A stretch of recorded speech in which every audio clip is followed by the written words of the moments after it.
tout le monde, c'est Juline. Aujourd'hui, on va faire un tuto pain.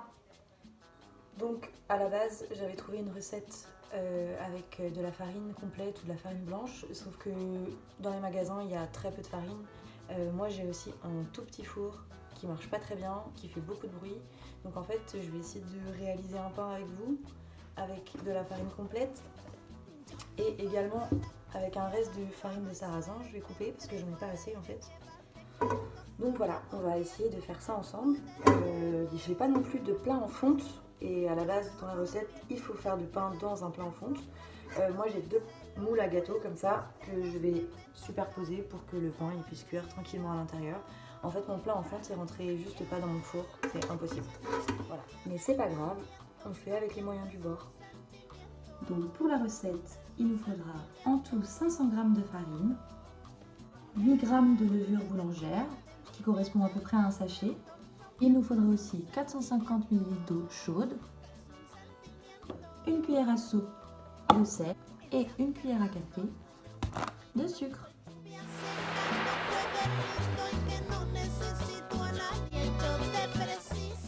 Et voilà, maintenant munissez-vous d'un plat et d'une spatule en bois.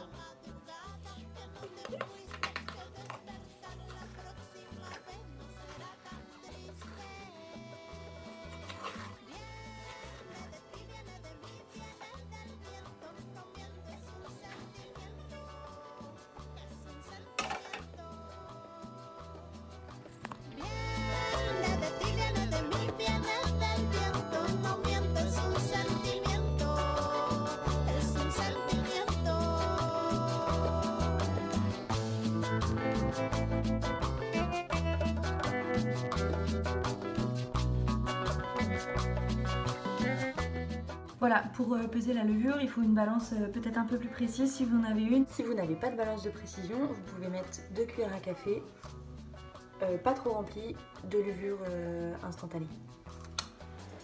Ensuite, vous faites chauffer 450 ml d'eau, qu'elle soit chaude.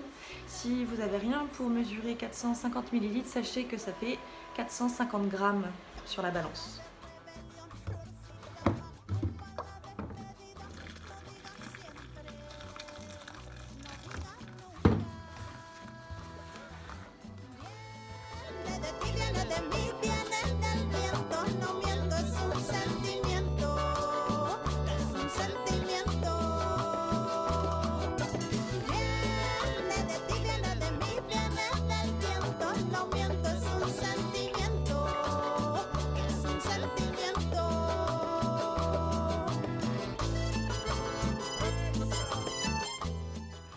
Donc voilà, ça doit donner une consistance à peu près comme ça. Moi j'ai rajouté un petit peu plus d'eau que prévu. Ça dépend du type de la farine que vous utilisez et je pense que le sarrasin ça doit prendre un peu plus d'eau. Donc voilà, ça fait cette texture là. Donc une fois que le mélange il est dans votre saladier comme ça, maintenant ça doit reposer à peu près 8 heures. Vous pouvez le faire la veille, si c'est un peu plus c'est vraiment pas grave, mais minimum 8 heures en tout cas. Donc en fait on met juste un torchon par dessus et puis on l'oublie dans un coin de la cuisine, on n'y touche plus et le lendemain je vous montrerai. Ça va gonfler. Et voilà, à demain. Alors voilà, maintenant que la pâte a bien reposé, au moins 8 heures, ça doit donner à peu près cette consistance là. Donc ce qu'on va faire maintenant, c'est qu'on va fariner un plan de travail, on va verser cette pâte sur le plan de travail et je vais vous montrer comment on fait après pour... en fait on va créer une espèce de boule.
avec le sarrasin, ça colle beaucoup. Hein.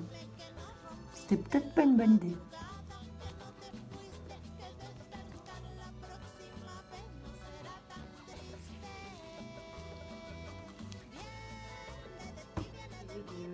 Malaxer la pâte et d'en faire une boule en rajoutant un petit peu de farine, mais je crois que la farine de sarrasin en fait elle n'accroche pas trop, du coup ça colle vachement et j'ai peut-être mis un peu trop d'eau, du coup il faut faire un peu à l'œil, je vous avais dit que c'était une expérience.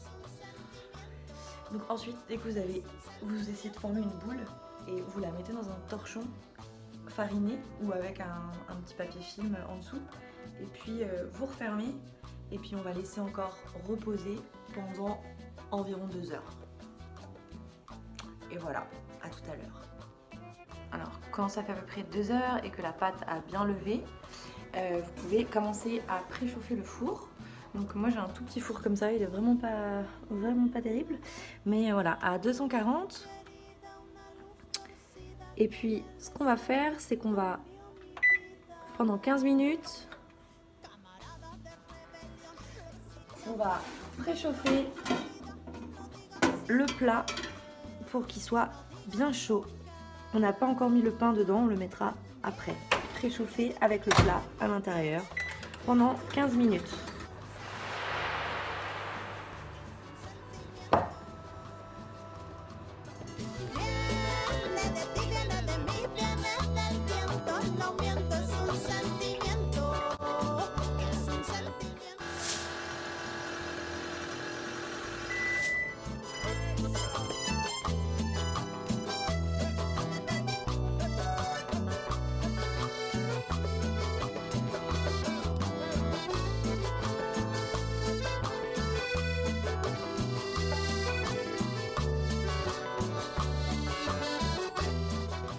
Donc on place le moule avec le pain à l'intérieur pendant 30 minutes.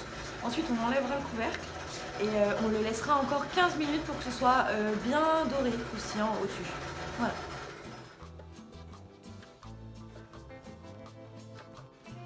Alors voilà, ça y est, j'ai fini de cuire le pain. Donc ça donne ça. C'est très joli. J'ai l'impression que je ne l'ai pas bien cuit. Normalement, il faut que ça sonne un peu creux. Là, il sonne un peu moelleux, mais on va quand même le découper. Alors, surtout quand vous le sortez du four, avant de le découper, il faut attendre vraiment qu'il refroidisse. Pour pas que la mie, elle s'émiette. Ouais, ça plie. En plus, il continue un petit peu à cuire comme ça. Voilà. Donc, on va le couper ensemble.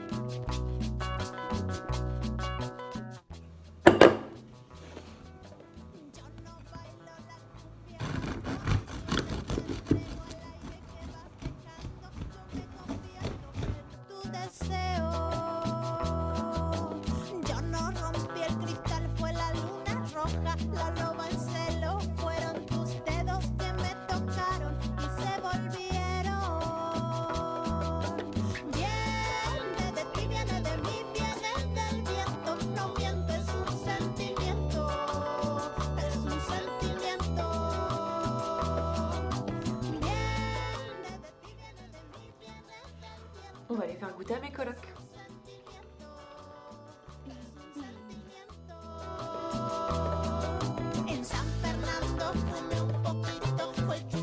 Oh, t'es trop mignon.